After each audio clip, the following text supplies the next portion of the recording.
The Northern Irish Secretary has confirmed that there's not going to be an election for Stormont before Christmas. Chris Heaton-Harris made the remarks after the failure of the Legislative Assembly to agree to restore power sharing at Stormont. The Democratic Unionist Party has stated that until the Northern Irish Protocol is amended or replaced, they will absolutely not have anything to do with any power sharing agreement. Earlier on today, Sinn Féin's Michelle O'Neill accused the DUP of refusing to return to power sharing at Stormont because an Irish nationalist would be First Minister. Well, joining me to discuss, I can think of no one better, is Northern Ireland's former First Minister, Arlene Foster. Arlene, is this just your former party terrified of the fact that Sinn Féin are going to be First Minister? No, not at all. And actually what Michelle is doing, and Sinn Féin are very good at this, Darren, is whipping up nationalist voters into thinking something which is blatantly not the case.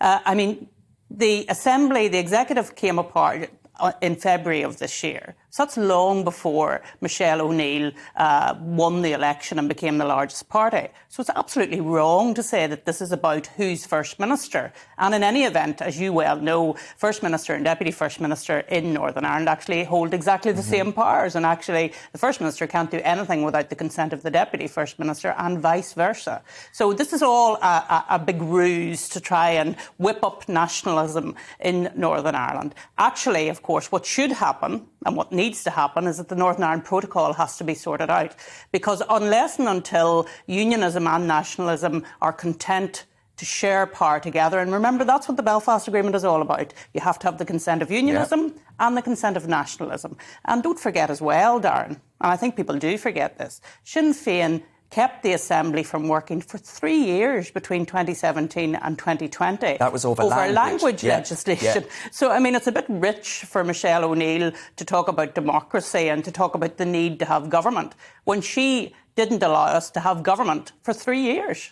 And sadly, I don't have as long with you as I would have liked to, Arlene, but I'm wondering, what would your message be to voters in Northern Ireland who are looking at this and they're just saying, for God's sake, we've got so many issues domestically in Northern Ireland, as you well know, better than most, where they're saying, I just want this all to be sorted out. Yeah, and that's why both the European Union and the United Kingdom government have a huge responsibility. They signed up to the Northern Ireland Protocol. They have to fix it. We're coming up to the 25th anniversary of the Belfast Agreement, and the Northern Ireland Protocol rips the heart out of the Belfast Agreement.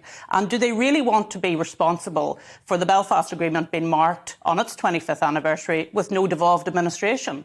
The EU and the United Kingdom's government really need to come and sort this protocol out. And if the EU refuses, because I suspect, Darren, that they're trying to run the clock down until the next general election. Because they know Sir Keir Starmer's going to get in and he's going to say, well, hunky-dory, happy days, we're going to hitch our wagon to the EU anyway. Yes, exactly. We'll all go back into the single market. It won't just be Northern Ireland in the single market. It'll be the rest of the United Kingdom as well. So the EU are very good at running down the clock.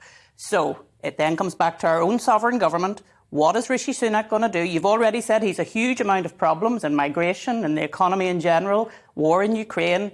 But if he wants to see devolved administration back in Northern Ireland again, he has to sort out the Northern Ireland Protocol so that we can go back to the balance that the Belfast Agreement envisaged when it was signed. Because otherwise, I tell you what, the Belfast Agreement may be coming 25 years. That's it. Right? Well, and that's the huge worry, because I think what people want to see, what I want to see as a former First Minister, are those devolved administration back working for the people of Northern Ireland in the balanced way that it's supposed to be. Perfect. Arlene Foster there, former First Minister of Northern Ireland and, of course, GBNews presenter. Thank you very much for your time.